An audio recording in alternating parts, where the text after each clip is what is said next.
Hey everybody, Andy Duffey here, Pastor Antioch Church of the Brethren, here with Pastor Bilbo. Bilbo, get back. Oh, he does not want to sit still for y'all. He's just got a mission. That's why I bring these little things to help inspire him on his mission. Come here, bud. Come here. Come here. Come sit. Come sit. Come here. I'll get it. He's not going to stay. Anyway, we're continuing to talk about devotions. Come here. Come and get it. Talking about Jesus' last week on his way to the cross. We're in a lot of depressing things, right? So I need Bilbo here to make it a little lighter. Yesterday we talked about the death of Judas, the betrayer of Jesus. We've been talking about the beginnings of Jesus' trials.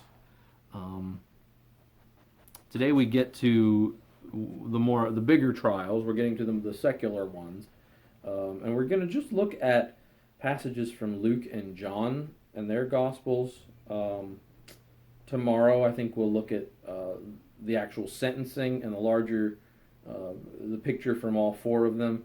Today, I just wanted to look at these two because Luke and John have a much longer trial story. So this is what Luke chapter 23 says about Jesus' trial. Then the whole assembly rose and led him off to Pilate. And they began to accuse him, saying, "We have found this man subverting our nation. He opposes payment of taxes to Caesar and claims to be Messiah, a king." So Pilate asked Jesus, "Are you the king of the Jews?" "You have said so," Jesus replied. Then Pilate announced to the chief priests and the crowd, "I find no basis for a charge against this man." But they insisted, "He stirs up the people of all over Judea by his teaching. He started in Galilee and has come all the way here." On hearing this, Pilate asked if the man was a Galilean. When he learned that Jesus was under Herod's jurisdiction, he sent him to Herod, who was also in Jerusalem at that time. When Herod saw Jesus, he was greatly pleased, because for a long time he had been wanting to see him. From what he had heard about him, he hoped to see him perform a sign of some sort. He plied him with many questions, but Jesus gave him no answer. The chief priests and the teachers of the law were standing there, vehemently accusing him. Then Herod and his soldiers ridiculed and mocked him. Dressing him in an elegant robe, they sent him back to Pilate. That day Herod and Pilate became friends. Before this they had been enemies. That's verse 12, and I'm going to cut it off right there. We're going to finish that tomorrow. Luke's gospel is the only one that actually has Jesus going to the Roman governor Pilate to be on trial.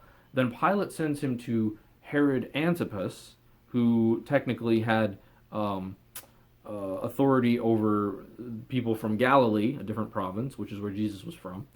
Herod makes fun of him, tries to get him to see a cool miracle, and when he doesn't, he's like, I want nothing to do with you, sends him back to Pilate, to the Roman governor. So Jesus is going back and forth.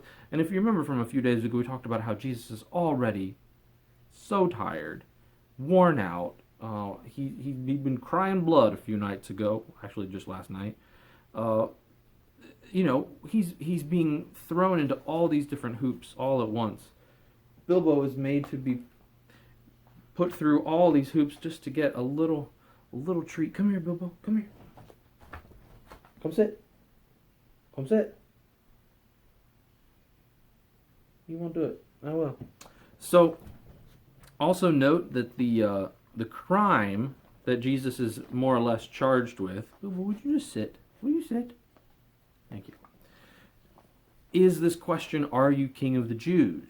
Because, of course, under Roman authority, there can only be one ultimate king, one monarch, which would be the Roman Emperor, Caesar.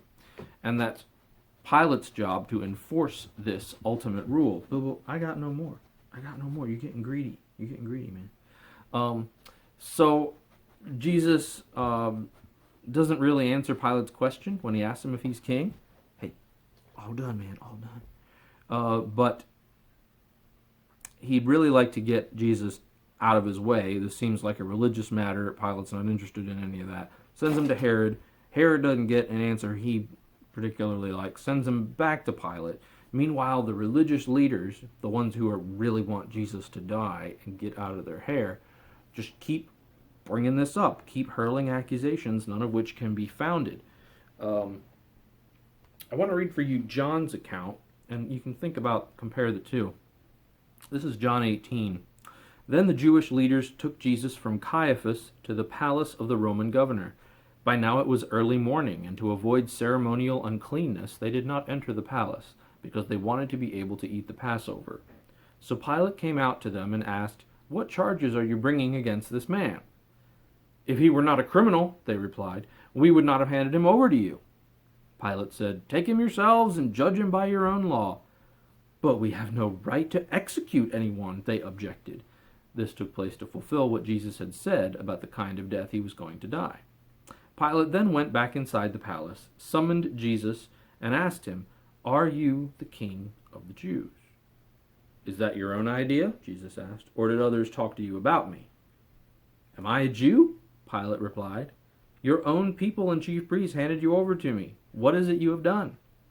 Jesus said, "My kingdom is not of this world. If it were, my servants would fight to prevent my arrest by the Jewish leaders. But now my kingdom is from another place." "You are a king then," said Pilate. Jesus answered, "You say that I am a king. In fact, the reason I was born and came into the world is to testify to the truth. Everyone on the side of truth listens to me." Pilate retorted, "What is truth?" With this he went out again to the Jews gathered there and said, "I find no basis for a charge against him." I'm going to cut it off there at verse 38. Save those last few verses for tomorrow. That same issue comes up. Are you a king? Is Jesus claiming to have some sort of authority, power? Does he want to challenge other authorities in the world? Is he here to challenge Caesar, to challenge not only the Jews, but the Romans and everyone else? In the Gospel of John here, Jesus does say, "I'm a king, but not of this world," right? So it's not exactly clear probably to Pilate, who just wants a simple straight-up answer, are you a traitor or not? Are you a threat to what I stand for? Should I really have you killed? And Jesus is still really teaching in the way that he talks. He says that he's come to testify to the truth, to testify, to bear witness, to reveal or to point something out, that which is really true, right? When that's the foundation of justice, right? Justice is about figuring out the truth so that we can act on that.